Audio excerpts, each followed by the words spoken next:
Hello दोस्तों, आज हम दो बेस्ट फ्लेक्सी कैप फंड्स का आपस में कंपैरिजन करने वाले हैं, जिसमें कि एक स्टेबल स्ट्रेटजी वाला फंड है जबकि सेकंड अग्रेसिव स्ट्रेटजी फॉलो करने वाला फंड है। दोस्तों, मैं बात कर रहा हूं पराग पारिक फ्लेक्सी कैप फंड की और क्वांट फ्लेक्सी कैप फंड की। आज हम इन दोनों फंड्स का सभी इंपॉर्टेंट पैरामीटर्स पर कंपैरिजन करेंगे और वीडियो के लास्ट में ये जानने का प्रयास करेंगे कि इन दोनों फंड्स में से कौन सा फ्लेक्सी कैप फंड बेस्ट है। तो चलिए कंपैरिजन शुरू करते हैं। ये दोनों फंड काफ़ी पुराने फंड हैं। दोनों का बेंचमार्क इंडेक्स निफ्टी 500 TRI है। पराग पारिक का AUM अभी 58,901 करोड़ रुपए हो चुका है, जबकि क्वांट फ्लेक्सी कैप का AUM अभी 4,153 करोड़ रुपए है। मतलब कि पराग पारिक का फंड कंपैरेटिवली बहुत ही ज़्यादा AUM मैनेज कर रहा है। दोनों फंड्स के डाइट प्लान का एक्सपेंस रेशो देखें तो ये पराग पारिक का 0.56% है और क्वांट का 0.68% है। मतलब कि आपको पराग पारिक का फंड कंपैरेटिवली सस्ता पड़ेगा। फंड मैनेजर्स की बात करें तो पराग पारिक को 2013 से मिस्टर राजीव ठक्कर और 2016 से मिस्टर राज मेहता मैनेज कर रहे हैं। मतलब कि फंड मैनेजर्स के हिसाब से पराग पारिक फंड में अच्छी स्टेबिलिटी दिखाई दे रही है, जबकि क्वांट फ्लेक्सी कैप फंड को 2019 से मिस्टर संजीव शर्मा और 2020 से मिस्टर अंकित पंडे मैनेज कर रहे हैं। चलिए आगे बढ़ते हैं और इन दोनों फंड्स को इनके रोलिंग रिटर्न्स के बेसिस पर रिव्यू करते हैं। अगर 10 साल पहले 5000 की मंथली SIP पराग पारिक के फंड में शुरू की गई होती तो आज 6 लाख रुपए का टोटल इन्वेस्टमेंट होता, जिसकी करंट वैल्यू 17,87,824 रुपये होती। वहीं सेम SIP की करंट वैल्यू क्वांट फंड में 22,16,864 रुपये होती। मतलब कि ओवर द ईयर्स क्वांट के फंड्स ने ज़्यादा बेटर रिटर्न्स बना कर दिए हैं। दोस्तों, 2018 से पहले quant mutual fund Escorts mutual fund था। उसके बाद में एस्कॉट का क्वांट म्यूचुअल फंड ने टेक ओवर कर लिया।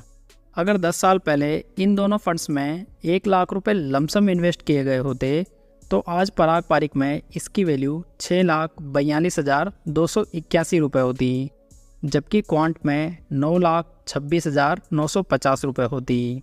तो लमसम के मामले में भी 10 साल के पीरियड में क्वांट फ्लेक्सी कैप फंड ज़्यादा बेटर रिटर्न्स बना कर दे रहा है। चलिए आगे बढ़ते हैं और इन दोनों फंड्स के over the years annualise returns को देख लेते हैं। लास्ट 10 ईयर्स में पराग पारिक ने 20.49% के एनुअलाइज रिटर्न्स बनाए हैं, जबकि क्वांट ने 24.91% के। लास्ट 5 ईयर्स में पराग पारिक ने 23.86% के, जबकि क्वांट ने 30.30% के रिटर्न्स बनाए हैं। लास्ट 3 ईयर्स की बात करें तो यहाँ पर पराग पारिक ने 22.99% के रिटर्न्स बनाए हैं, जबकि क्वांट ने 32.83% के। अगर लास्ट 1 ईयर के रिटर्न्स की बात करें तो पराग पारिक ने 41.53% के रिटर्न्स बना कर दिए हैं, वहीं क्वांट ने 58.83% के। दोस्तों, यहाँ पर आप साइड में बेंचमार्क इंडेक्स के रिटर्न्स को भी देख सकते हैं। तो यहाँ पर ये दोनों funds he over the times benchmark index से बढ़िया रिटर्न्स बना कर दे रहे हैं, लेकिन सभी टाइम होराइजन में क्वांट फ्लेक्सी कैप फंड पराग पारिक फ्लेक्सी कैप फंड से बेटर परफॉर्म करता हुआ दिखाई दे रहा है। आगे बढ़ते हैं और हम इन फंड्स के इम्पोर्टेंट रिस्क रेशियोज को देख लेते हैं। अल्फा रेशो की बात करें तो ये पराग पारिक का 8.22% है, वहीं क्वांट का 12.68% है। अल्फा रेशो बेंचमार्क इंडेक्स से ज़्यादा बनाए गए रिटर्न्स को इंडिकेट करता है, तो यहाँ पर क्वांट फ्लेक्सी कैप फंड ज़्यादा बेटर अल्फा जनरेट कर रहा है। बीटा रेशो देखें तो ये पराग पारिक का 0.69 है, जबकि क्वांट का बीटा 1.07 है। बीटा रेशो जो होता है वो फंड की वॉलेटिलिटी को मापता है। मतलब कि यहाँ पर पराग पारिक का फंड काफ़ी कम वॉलेटाइल है, जबकि क्वांट का फंड कुछ ज़्यादा ही वॉलेटाइल है। बीटा के मामले में पराग पारिक की रैंक 58 फंड्स में से फर्स्ट पोजीशन पर है, जबकि क्वांट फ्लेक्सी कैप की रैंक लास्ट है, यानी कि 58 है। इन फंड्स का साप रेशो देखें तो यह पराग पारिक का 1.56 है, जबकि क्वांट का 1.57 है।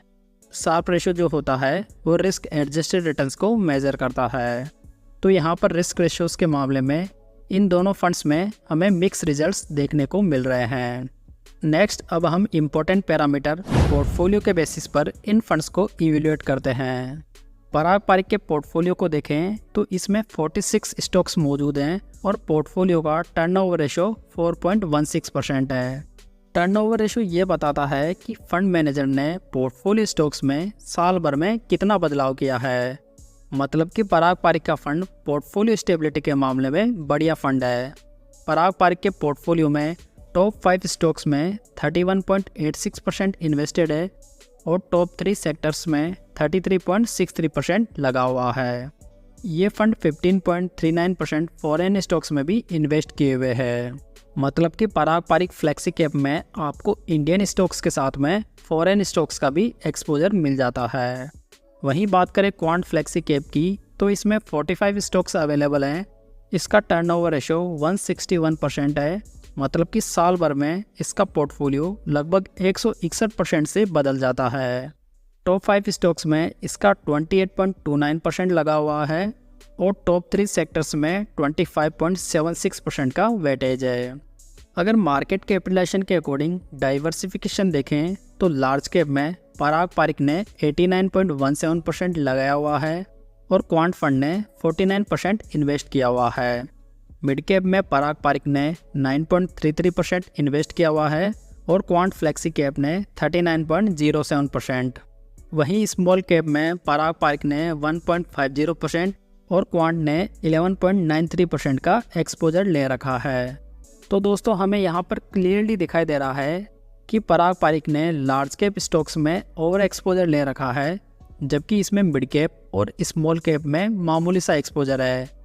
वहीं क्वांट ने मिड कैप और स्मॉल कैप में लगभग 50% इन्वेस्ट किया हुआ है। इस तरह quant flexi cap fund mid cap stocks और स्मॉल कैप स्टॉक्स में हाई एक्सपोजर लेकर हाई रिटर्न्स जनरेट कर रहा है। देखा जाए तो दोस्तों दोनों फंड्स ही इस कैटेगरी में बेस्ट फंड्स हैं। हालांकि दोनों फंड्स की स्ट्रेटेजी बिल्कुल डिफरेंट है। Parag Parikh flexi cap comparatively safe fund है जो कि क्वांट की तुलना में काफ़ी कम वॉलेटाइल भी है। इसकी वजह से आपको इसमें कोई एक्सेप्शनल रिटर्न्स तो देखने को नहीं मिलेंगे, लेकिन आपके पैसों की सेफ्टी ज़रूर मिलेगी। दूसरी ओर क्वांट की स्ट्रेटजी काफ़ी एग्रेसिव है और ये फंड हाई वॉलेटाइल है, जिसकी वजह से आपको इसमें हाई रिस्क के साथ में हाई रिटर्न्स देखने को मिल जाते हैं। इसलिए यदि आप फ्लेक्सी कैप कैटेगरी में एक सेफ ऑप्शन की तलाश में हैं, साथ में आप फॉरेन स्टॉक्स का एक्सपोजर भी चाहते हैं, तो आप पराग पारिक फ्लेक्सी कैप फंड के बारे में सोच सकते हैं।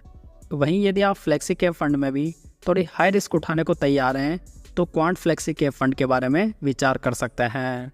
तो उम्मीद है दोस्तों आपको ये जानकारी पसंद आई होगी। वीडियो को लाइक, कमेंट और शेयर ज़रूर कीजिएगा। साथ ही इस चैनल को सब्सक्राइब ज़रूर कर लीजिएगा।